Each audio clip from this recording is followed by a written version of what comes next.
लखीसराय जिले के बहड़िया गांव में मेरे साथ हैं केंद्रीय मंत्री गिरिराज सिंह, जो सांसद हैं बेगूसराय से। गिरिराज जी, पहले चरण का चुनाव, क्या लगता है कौन से फैक्टर, कौन सा मुद्दा जो आपके पक्ष में, और क्या चुनौती? देखिए, विकास मुद्दा है। इस बिहार में 10 साल पहले, 15 साल पहले सड़कें नहीं थी, गलियां सूनी थी, समाज में सामाजिक विद्वेष था। गरीब अपने घर में रोशनी जलाने के लिए ब्लॉक में किरासन तेल के लिए धक्के खाते थे। आज उनके घर में रोशनी भी है, पंखे भी जल रहे हैं, पानी भी है, शौचालय भी है, अन्न भी है, और उज्ज्वला का गैस से खाना भी बना रहे हैं। गरीबों के अंदर एनडीए के प्रति एक उत्साह है। इसीलिए जो 15 साल में परिवर्तन हुआ, उस परिवर्तन को, उस खुशहाली को और ज़्यादा बढ़ाना। चुनौती क्या है सर? तेजस्वी यादव आप लोगों के लिए चुनौती है या चिराग पासवान? हमारे लिए चुनौती है कि तेजस्वी यादव समाज में फिर से घृणा फैलाना शुरू कर दिए। जो काम उनके पिताजी करते थे, विद्वेष फैलाना, लोगों के बीच घृणा फैलाना, वही भाषा गरीबों को डराने का काम शुरू कर दिए हैं। लेकिन सर, वो तो 10 लाख सरकारी नौकरियों की बात कर रहे हैं। वो तो जुमला है। वो जुमला इसलिए है कि उनका ज्ञान होना चाहिए कि उनके पिताजी ने 15 साल में कितनी नौकरियां दी। वो कहते हैं पिताजी की बात छोड़ो, कैसे छोड़ा जाए, क्योंकि आप राजनीतिक विरासत उसी पिताजी के साथ आपका है। सर, चिराग पासवान का बयान आया है ताज़ा, वो कह रहे हैं कि नीतीश कुमार चुनाव के बाद आरजेडी के साथ जाने की तैयारी करके बैठे हैं। ये जिनको जो कहना है, हमारी राजनीतिक प्रतिबद्धता है। नीतीश कुमार के नेतृत्व में हम चुनाव लड़ रहे हैं, प्रतिबद्धता के साथ लड़ रहे हैं। उनसे मेरा एक ही सवाल है, वो आरजेडी के ऊपर क्यों नहीं कुछ टिप्पणी करते? चिराग, हाँ, चिराग पासवान नीतीश पर करते हैं, हमें कोई तकलीफ नहीं, हमें उस पर कोई प्रतिक्रिया नहीं।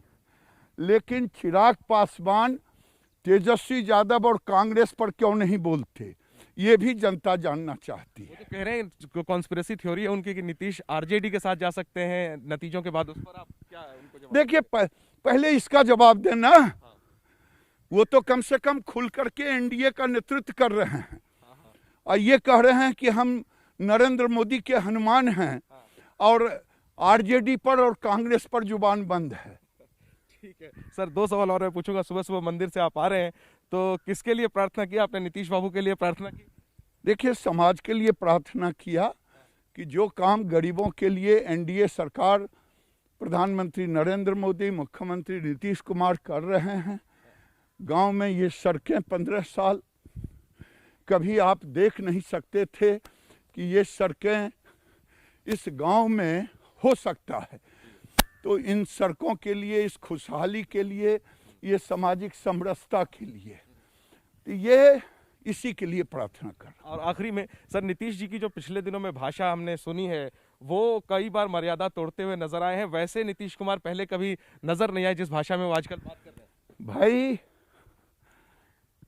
मर्यादा सामाजिक जीवन में सबको रखनी चाहिए।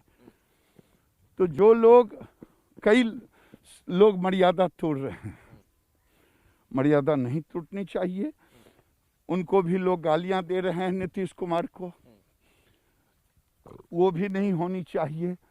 अगर राजनीतिक भाषा में एक से एक शब्द है, उन शब्दों का प्रयोग करना चाहिए। ये नसीहत है आपको नीतीश बाबू के लिए कि हाँ, ये सबों के लिए जो नीतीश को गाली दे रहे हैं, उनके लिए भी है। नीतीश जी की जो भाषा है सर, अरे भैया, आप केवल नीतीश जी पर क्यों कहते हैं? आप कहें सबों के ऊपर, सबको मर्यादा रखनी चाहिए। हाँ। और आखिरी में सर, आपके बगल में जो मुंगेर जिला है, जिस तरीके से दुर्गा जी की प्रतिमा के विसर्जन को लेकर के वहां पर हिंसा हुई, गोली चली, एक मौत हुई, आपकी सरकार जो यहाँ पर है, प्रशासन पर सवाल उठ रहे हैं। देखिए, मैंने कल कहा है कि मुंगेर में दुर्गा मूर्ति के विसर्जन के लिए और विसर्जन के समय जो घटना घटी, लोगों की जानें गई, इससे बड़ा दुर्भाग्यपूर्ण और कुछ नहीं होगा। वे कौन लोग थे, कहाँ थे? अपने ही देश में थे, अपने ही राज्य में थे, अपने ही जिले में थे। क्या भारत के अंदर अगर हम पूजा अर्चना नहीं कर सकते तो हम कहाँ जाके करेंगे? इसके लिए मैंने कहा कि एक न्यायिक जांच, एक जांच समिति हो और दोषी पर कड़ी से कड़ी कार्रवाई हो, नहीं तो लोग बता दें कि यहाँ के सनातन धर्म को मानने वाले लोग पूजा पाठ करने के लिए कहाँ जाएं। ये सवाल किससे है आपका? क्योंकि मैं सरकार पूरे समाज से कर रहा हूँ, पूरे समाज से कर रहा हूँ, मीडिया से भी कर रहा हूँ।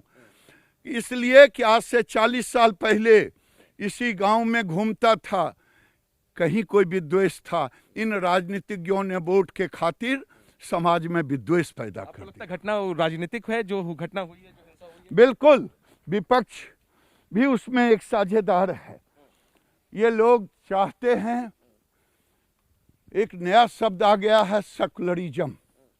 76 के पहले लगता है भारत में सेकुलर थे ही नहीं। हमारा तो सर्वे भवन्तु सुखिनः सर्वे सन्तु निरामयः।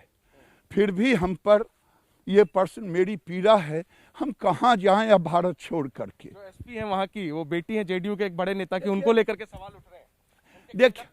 देखिए, किसी के बेटी हो, किसी के बेटा हो, मैं पूरे देश और बिहार के परिप्रेक्ष्य में बोल रहा हूँ। एसपी की भूमिका पे आप कुछ बोलेंगे सर? मैं टोटल भूमिका पर बोल रहा हूँ। आपका फोकस है अपने टीआरपी का और मेरा फोकस है मेरे पीड़ा का।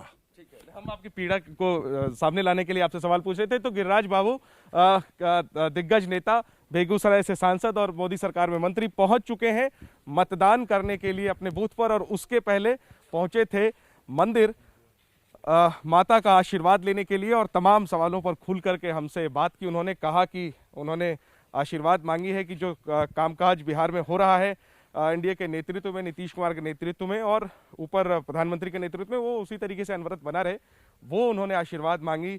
और इसके बाद अब पहुंचे हैं मतदान केंद्र, जहां पर कि वो मतदान करेंगे लखीसराय में। मतदान करने के बाद हम एक बार फिर बात करने की कोशिश करेंगे गिरिराज सिंह से। कैमरा पर्सन अजय तिवारी के साथ जैनेंद्र, एबीपी न्यूज, लखीसराय।